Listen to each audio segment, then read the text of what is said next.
வணக்கம் மக்களே! இந்த வீடியோல சில பங்குகள் பற்றியான அப்டேட் எல்லாம் டிஸ்கஸ் பண்ண போறோம். கூடவே மார்க்கெட்டுக்கு தேவையான சில செய்திகள பற்றியும் இந்த வீடியோல நம்ம பார்க்க போறோம். ஒன்னொன்னா நம்ம பார்ப்போம். நம்ம பார்க்க போறது ட்ரம்ப் கிட்ட இருந்து வந்த அப்டேட் தான். ஸோ இப்போ ஆல்ரெடி நம்ம மார்க்கெட் பார்த்தீங்கன்னா, கொஞ்சம் ப்ரெஷர்ல இருக்கு. இந்த 500% டாரிஃப் நம்ம மேல விழுந்துருமோ அப்படிங்கிற பயம் மார்க்கெட்டுக்கும் கொஞ்சம் இருந்துட்டு தான் வந்துட்டு இருக்கு. ஆனா இந்த டாரிஃப்னால பெரிய ஒரு விஷயங்கள் நடக்காது. பெரிய ஒரு பாதிப்பு ஏற்படாது அப்படிங்கிற ஒரு நம்பிக்கை முன்ன இருந்தே பார்த்தீங்கன்னா, எனக்கு இருந்துட்டு வந்துட்டுருக்கு. இதுக்கு முன்னாடி எப்படி நம்ம மேல டாரிஃப் போட்டாங்களோ, அப்பவும் இதத்தான் நம்ம டிஸ்கஸ் பண்ணோம். இப்போ 500% டாரிஃப் போடும்போது இதத்தான் நம்ம பேசுனோம்.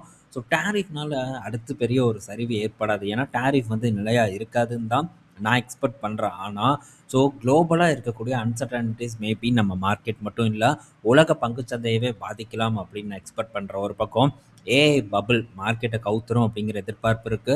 இன்னொரு பக்கம் ஒரு மிகப்பெரிய ஒரு அச்சம் என்னன்னா, 3ஆம் உலகப் போர் வந்துருமோ அப்படிங்கிற பயம் தான் இருக்கு. அமெரிக்காவோட செயல்பாடுகள நம்ம எடுத்து பார்த்தோம்னா, அதுக்கு ஏற்ற மாரி தான் இருந்துட்டு இருக்கு. லைனா பார்த்தீங்கன்னா, அமெரிக்கா கிட்ட இருந்து அப்டேட் வந்துட்டே இருக்கு. கொஞ்ச நாள் பார்த்தீங்கன்னா, அமெரிக்கா தூங்கிட்டு இருந்தது. எந்த விதமான அப்டேட்டும் ட்ரம்ப் சைட்ல இருந்து வராம இருந்தது. ஆனா, லேட்டா வந்தாலும் லேட்டஸ்ட்டா வருவேன் அப்படின்ட்டு தொடர்ந்து பார்த்தீங்கன்னா, முக்கிய அப்டேட்டா ட்ரம்ப் பண்ற விஷயங்கள் எல்லாம் வந்துட்டு இருக்கு. அப்படி பார்க்கும்போது, இந்த 500% டாரிஃப் ஒரு பக்கம், இன்னொரு பக்கம் வெனிசுலன் ஆயில், அதாவது வெனிசுலன் நாட்டு அதிபர கைது பண்ணது ஒரு பக்கம்.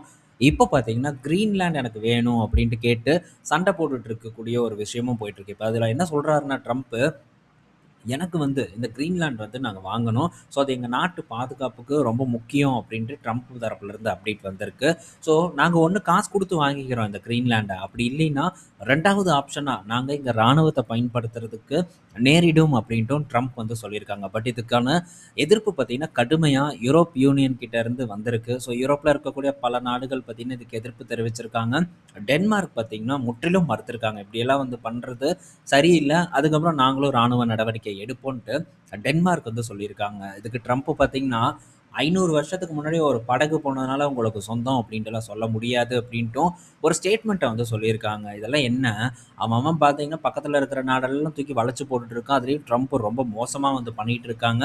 சைனா என்ன பண்றாங்களோ, அதத்தான் இப்போ ட்ரம்ப் பண்றாங்க. சைனாவாச்சு நான் பிடிச்சிருவேன்னு சொல்லி பயங்காட்டிட்டு இருக்கான். ஆனா ட்ரம்ப் உள்ள இறங்கி அதிரடியா பிடிக்கிறதுக்கான முயற்சியில இருக்கிறத நம்மளால விசிபிளா பார்க்க முடியுது. இது மேபி ஃபியூச்சர்ல ஏதாச்சும் ஒரு பெரிய பஞ்சாயத்த கூட்டுனாலும் கூட்டலாம்னு நான் நினைக்கிறேன். அதை தொடர்ந்து பார்த்தீங்கன்னா, இப்போ நேத்து ஒரு அப்டேட் வந்திருக்கு. அது என்ன அப்டேட்னா, இப்ப எப்படி நீங்க வெனிசுலான் அதிபர் மதுரோவ பிடிச்சீங்களோ, அதே மாரி புட்டின பிடிப்பீங்களா? அப்படின்ட்டு யுஎஸ் பிரசிடென்ட்டான ட்ரம்ப் கிட்ட கேட்டிருக்காங்க. அதுக்கு ட்ரம்ப் பார்த்தீங்கன்னா, அது தேவையில்லாத வேல. அது எங்களுக்கு தேவையில்ல அப்படின்ட்டு ட்ரம்ப் பார்த்தீங்கன்னா, ஒரு அப்டேட்ட குடுத்திருக்காங்க. ஸோ நீண்ட கால பகையாளி அப்படின்னு பார்த்தா அமெரிக்கா அண்ட் ரஷ்யா தான். ஸோ எப்படி இந்த சின்ன நாட்டு அதிபர பிடிச்சு உள்ள தூக்கிட்டு போனாங்களோ, அதே மாரி போய் புட்டினையும் புடிச்சுட்டு இந்த உக்ரைன் வார் எல்லாம் முடிக்க வேண்டியது தானே. ஏன்னா முடியாது. அங்க போய் கை வச்சா கண்டிப்பா ஒரு பெரிய தலைவலி தான் ஏற்படும். டைரக்ட்டா பார்த்தீங்கன்னா, வேர்ல்டு வார் ஸ்டார்ட் ஆயிரும். ஸோ, அதனால டக்குன்னுலாம் பண்றதுக்கு அவன் ஒண்ணும் மாக்கான் இல்ல. அவனும் பார்த்தீங்கன்னா, பெரிய கை தான். ஸோ, அவன எதிர்க்கிற அளவுக்கான ஒரு சக்தி எதிர்ப்பாங்க. பட் 2 பேத்துக்கும் ஈக்குவலான ஒரு பவர் இருக்கு. ஸோ, அப்படி அடிச்சுக்கும்போது சைனா, ரஷ்யாவுக்கு சப்போர்ட் பண்ணலாம். அ இது இன்னுமே பெரிய ஒரு சக்தியா இருக்கும். அதனால அமெரிக்கா டெஃபினட்டா ரஷ்யாவ டைரக்ட்டா டார்கெட் பண்ணாது. அவங்களுக்கு தான் கைப்பாவைகள் இருக்காங்கல்ல, யூரோப்பியன் கண்ட்ரி. ஸோ, அவங்கள வச்சு தான் அமெரிக்கா டீல் பண்றதுக்கான வாய்ப்பு அதிகமா இருக்கு. ஆனா இப்படியே போயிட்டு இருந்ததுன்னா, ரொம்பவே ஒரு கஷ்டம் அப்படிங்கிறத நம்ம புரிஞ்சுக்கணும். அதுபோக இஸ்ரேல் தரப்புல இருந்து என்ன ஒரு அப்டேட் வந்திருக்குன்னா, அமெரிக்கா பார்த்தீங்கன்னா, இப்ப ஈரான்ல ஒரு புரொட்டஸ்ட் நடந்துட்டு இருக்கு. அதுல இவங்க தலையிடுவதற்கான வாய்ப்பு இருக்கு அப்படின்ட்டு இஸ்ரேல் தரப்புல இருந்து ஒரு அப்டேட் குடுத்துருக்காங்க.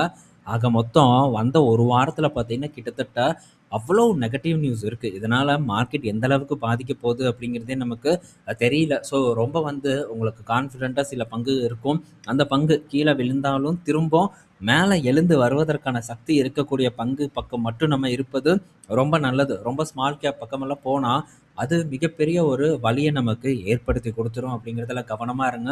இதுக்கு முன்னாடியே நம்ம போர்ட்ஃபோலியோல என்னென்ன பங்குகள் நல்ல ஒரு ப்ராஃபிட்ல இருக்கோ, இந்த ஃபியூச்சர்ல கான்ஃபிடென்ட் இல்லாத பங்குகள், அந்த பங்குகள கழட்டி விடுறத பத்தி நம்ம டிஸ்கஸ் பண்ணியிருக்கோம். ஸோ தொடர்ந்து அதுல நண்பர்கள் கான்சன்ட்ரேட் பண்ணணும் அப்படிங்கிறதுக்காக தான் நம்ம இந்த விஷயத்த இவ்வளோ தூரம் டிஸ்கஸ் பண்ணிருக்கோம். என்னைக்கு ஒரு பெரிய பஞ்சாயத்து வரும் அப்படிங்கிறத நம்மளால அக்யூரேட்டா பிரெடிக்ட் பண்ண முடியாது. ஸோ கீழ விழுந்தாலும் எந்திரிச்சு வர சக்தி அந்த பங்குக்கு இருக்கா அப்படிங்கிறத வெறும் உங்க மனசாட்சியோட மட்டும் பார்க்காதீங்க. ஸோ கம்ப்ளீட் டேட்டா நமக்கு என்ன சொல்லுது? இதிலிருந்து நம்ம என்ன புரிஞ்சுக்க முடியுதுன்ட்டு வந்துட்டு நல்லா ஒர்க் பண்ணி பார்த்து அதுக்கப்புறமா வந்து ஒரு முடிவு எடுக்கணுங்கிறது என்னுடைய ஒரு ஒப்பீனியன். நெக்ஸ்ட் பார்த்தீங்கன்னா, ரிலையன்ஸ் தரப்புலேருந்து ஒரு அப்டேட் வந்திருக்கு. ஸோ ரிலையன்ஸ் டைரக்ட்டா வந்து அப்டேட் வந்து குடுக்கல. ரிலையன்ஸ பற்றியான ஒரு அப்டேட்ன்னு வந்து நம்ம சொல்லலாம். இப்ப என்னன்னா, ஜியோ ஐபிஓ வரப்போகுது அப்படிங்கிற ஒரு பேச்சு நம்ம ஆல்ரெடி வந்து டிஸ்கஸ் பண்ணோம். ஸோ கிட்டத்தட்ட ஒரு 2.5% ஸ்டேக்க வந்து விக்கிறதுக்கான ஒரு இன்ட்ரெஸ்ட்ல அம்பானி இருக்காங்க அப்படிங்கிறதையும் நம்ம பார்த்திருந்தோம். இப்போ இந்த 2.5% ஸ்டேக்க இவங்க வந்து ஐபிஓ மூலியமா குடுத்தாங்கன்னா, கிட்டத்தட்ட ஒரு $4 பில்லியன் அளவுக்கு ஃபண்ட் ரைஸ் பண்ணுவாங்க அப்படிங்கிற ஒரு எதிர்பார்ப்பு இருக்கு. இது மிகப்பெரிய ஒரு ஐபிஓவா இருக்கும். அது மட்டும் இல்லாம இந்த ஐபிஓவோட பிரைஸ் பேண்ட் என்னவா இருக்குங்கிற ஒரு எக்ஸ்பெக்டேஷன் இப்ப மார்க்கெட்ல போயிட்டு இருக்குன்னா, ஒரு ரூ.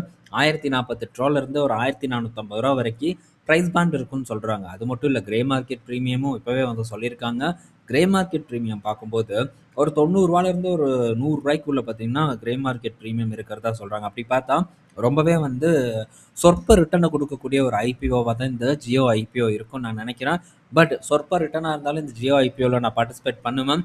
ஒன்ஸ் வந்து வரட்டும். வரும்போது இத பத்தி நம்ம திரும்ப வந்து டீட்டெயில்டா டிஸ்கஸ் பண்ணலாம். அடுத்தது பார்த்தீங்கன்னா,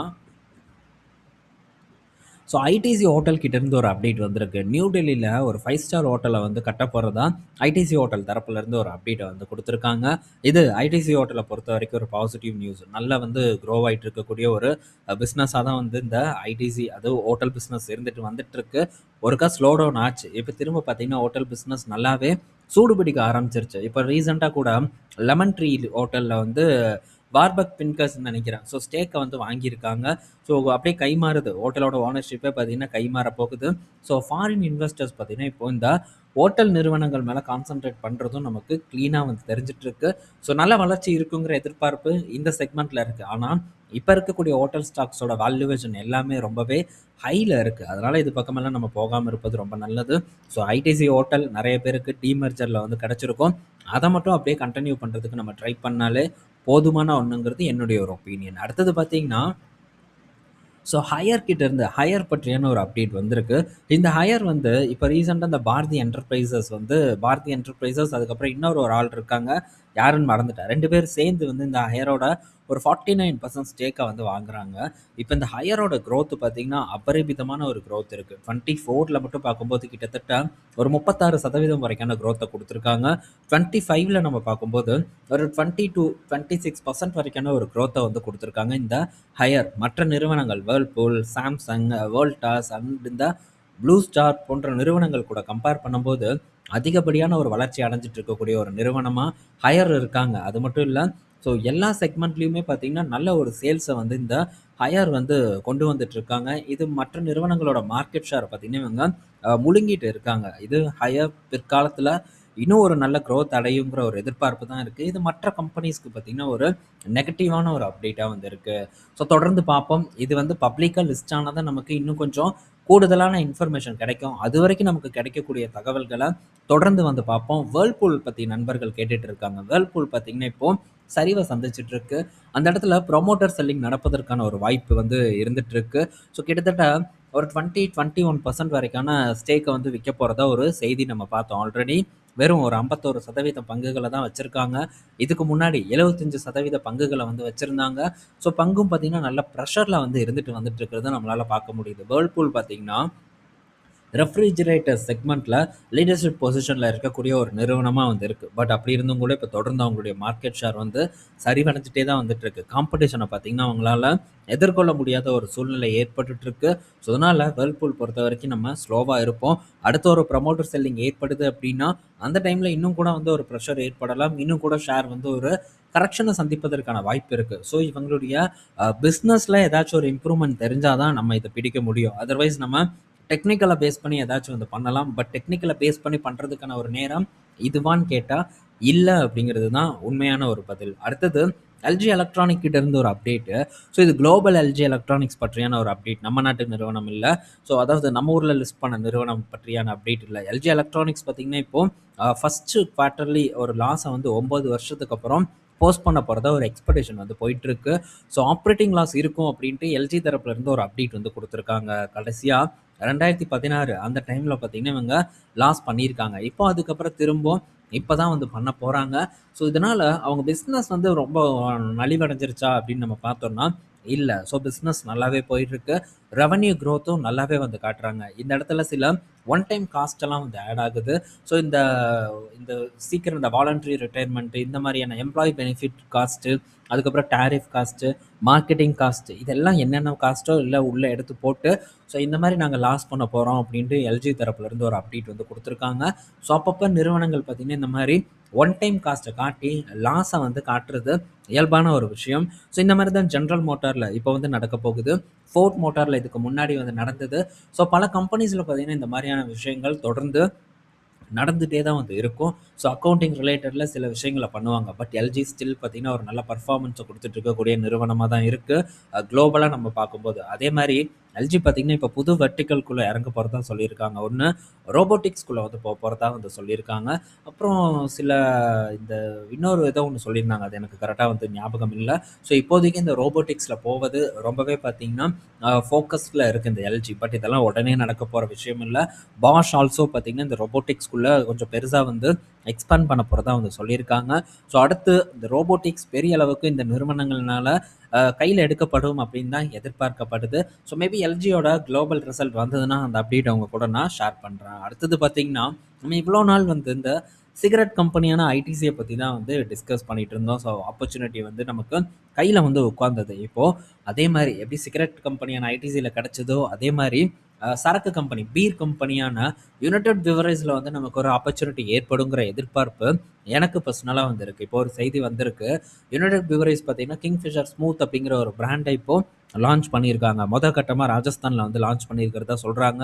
இன்னும் 12லருந்து 18 மாசத்துல இந்தியா ஃபுல்லா வந்து இத லான்ச் பண்ணுவோம் அப்படின்ட்டு கிங்ஃபிஷர் தரப்புல இருந்து, அதாவது யூபிஎல் தரப்புல இருந்து ஒரு அப்டேட் வந்திருக்கு.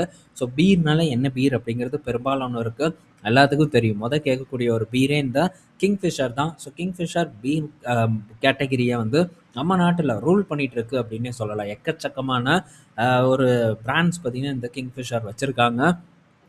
ஸோ இதில் இந்த சிங்காரோ, அடுத்தது பார்த்தீங்கன்னா கல்யாணி, புல்லட் பீரு, ஸோ இந்த மாதிரி பல பீர்ஸ் பார்த்தீங்கன்னா, இவங்க யூபிஎல் வந்து வச்சுட்டு தான் வந்துட்டுருக்காங்க. கம்ப்ளீட்டான ஒரு பீர் போர்ட்ஃபோலியோ. அது போக தண்ணி கேனும் வந்து வித்துட்ருக்காங்க. கிங்ஃபிஷர்ல ஒரு தண்ணி கேனும் பார்த்தீங்கன்னா வித்துட்டு தான் வந்துட்டுருக்காங்க. சோடா வித்துட்ருக்காங்க. இதெல்லாம் கிங்ஃபிஷரோட பிஸ்னஸ். கிங்ஃபிஷர் இப்போ பார்க்கும்போது, நான் இதுக்கு முன்னாடி ஒருக்கா வந்து ஒரு ஷார்ட்ஸ் வந்து போட்டிருப்பேன். ஸோ நீங்க செக் பண்ணி பாருங்க. அப்போ வந்து நம்ம இத பத்தி டிஸ்கஸ் பண்ணியிருந்தோம். ஷார்ட்ஸ்ல மட்டும் தான் டிஸ்கஸ் பண்ணோம். ஒரு வீடியோ போட்டிருந்தேன். அந்த வீடியோ இப்ப நான் வந்து பிரைவேட்ல போட்டேன். ஸோ இந்த அந்த டைம்ல ஒரு நல்ல இடத்துல பார்த்தீங்கன்னா, இந்த யூபிஎல் வந்து ட்ரேட் ஆயிட்டு இருந்தது. யூபிஎல் மட்டும் இல்ல, யுனைடெட் ஸ்பிரிட்ஸ் பார்க்கும்போது நல்ல ஒரு இடத்துல ட்ரேட் ஆயிட்டு இருந்தது. இப்போ அகைன் பார்த்தீங்கன்னா, யூபிஎல்ல ஒரு நல்ல கரெக்ஷன் பார்த்தீங்கன்னா ஏற்பட்டுட்டு இருக்கு. கிட்டத்தட்ட ரூ. 2300 கிட்ட இருந்தது. இப்போ 1500 கிட்ட வந்து ட்ரேட் ஆயிட்டு இருக்கு. ஸோ இன்னும் கொஞ்சம் வந்து இறங்குச்சுன்னா, ஸோ இன்னும் சில தூரம் வந்து இது ஒரு டவுன்ஃபால குடுத்ததுன்னா, ஒரு ஆப்பர்ச்சுனிட்டி ஏற்படும் அப்படின்னு தான் நான் எக்ஸ்பெக்ட் பண்றேன். ஆனா வேல்யூவேஷன் ரொம்பவே வந்து அதிகமா இருக்கு.